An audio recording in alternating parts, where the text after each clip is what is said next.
হযরত বড় পীর আব্দুল কাদের জিলানী রাহমাতুল্লাহ আলাইহ তার সেরুল আফকার কিতাবের ভিতরে উল্লেখ করেছেন, সেইভাবে তুমি যদি মুরাকাবার শিক্ষা করো, 1 ঘন্টা পর্যন্ত তোমার মুর্শিদ কিবলা তোমাকে যে ধরনের মুরাকাবা শিক্ষা দিয়েছেন, চক্ষু বন্ধ করে কালবের দিকে খেয়াল করে তুমি যদি ডুবে যাও, এই ধরনের 1 ঘন্টা মুরাকাবা 1000 বছরের ইবাদতের থেকে শ্রেষ্ঠ। খায়রুম মিন ইবাদাতি আলফি আমিন, খায়রুম মিন ইবাদাতি আলফি আমিন। তাহলে 1000 বছরের ইবাদত তার থেকে শ্রেষ্ঠ হচ্ছে ওই যে আল্লাহকে অন্বেষণ করার জন্য 1 ঘন্টার মুরাকাবা। সেই মুরাকাবা আমাদের শিখতে হবে না? এই মুরাকাবা আপনি শিখবেন, সেটা 1000 বছরের ইবাদতের থেকে শ্রেষ্ঠ বলা হয়েছে। ওটাকে বাদ দেবেন কি করে? বাদ দেওয়ার কোন উপায় নাই।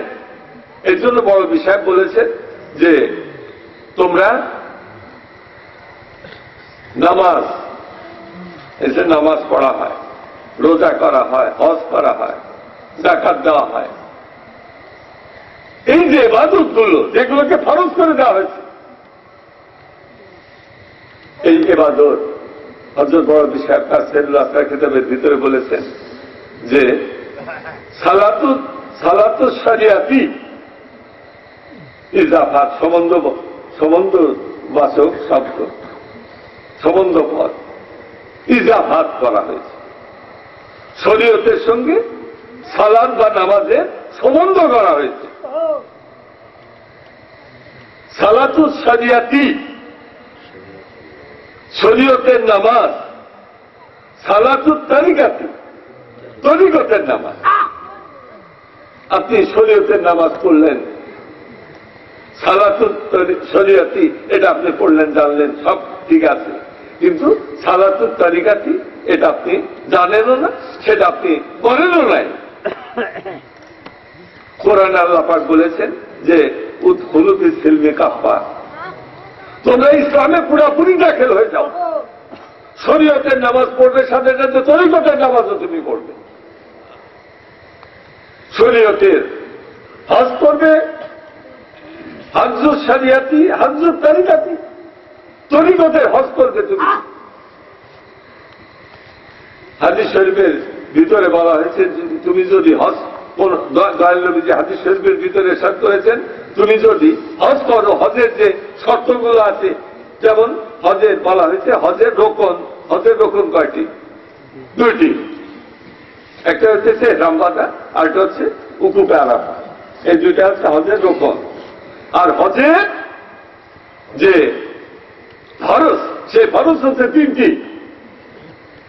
এই 2টা রোকন তো আছেই ফরজের ভিতরে, আর একটা হচ্ছে খানায় কাবা তোয়াফ করা। এগুলো যদি আপনার কোনো একটা বাদ পড়ে যায় কোনোভাবে, তাহলে আপনার হজ হবে না।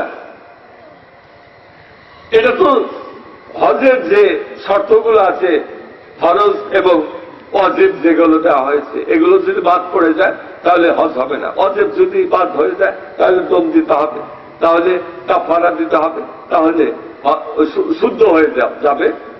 কিন্তু ফরজ যদি বাদ পড়ে যায় কোনোভাবে, একজন গুরুতর অসুস্থ হয়ে গেছে, সে তোয়াফ করতে পারতেছে না, সে উকুফে আরাফার দিন সে বেহুশ হয়ে সারাদিন অজ্ঞান অবস্থায় রয়ে গেল, তার হজ হবে না। এটা তো জাহেরা শর্ত।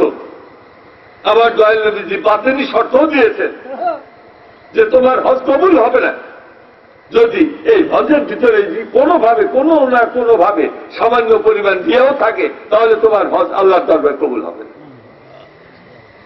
রিয়া, রিয়া মানে কি? রিয়া মানে ভণ্ডামি, লোক দেখানো।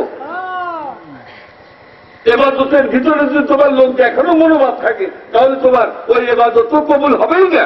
ওটা কি হয়ে যাবে?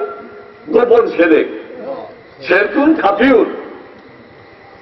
আর রিয়াউ শিরকুন খাফিউন ও শিরকুন কুফরুন। আমার দয়াল নবীজি বলেন যে রিয়া হচ্ছে গোপন শিরক, একজন লোক দেখানোর জন্য হজ করতে গেল, লোক দেখানোর জন্য নামাজ, লোক দেখানোর জন্য তার দাঁত খয়রাত, তাহলে সেটা গোপন ছেড়ে সে আল্লাহকে খুশি করার জন্য ইবাদত করলো না, আল্লাহর জন্য করলো না, ফিসাবিলিল্লাহ আল্লাহর জন্য করলো না, সে নিজের জন্য করল, নিজের নফসের পূজা করল, সে নিজের নফসের বড়াইয়ের জন্য, প্রচারের জন্য সেটা করলো তার নিজের জন্য। এজন্য এটা শিরক হয়ে গেল। আর শিরকটা প্রত্যেকটা শিরকই কুফরি।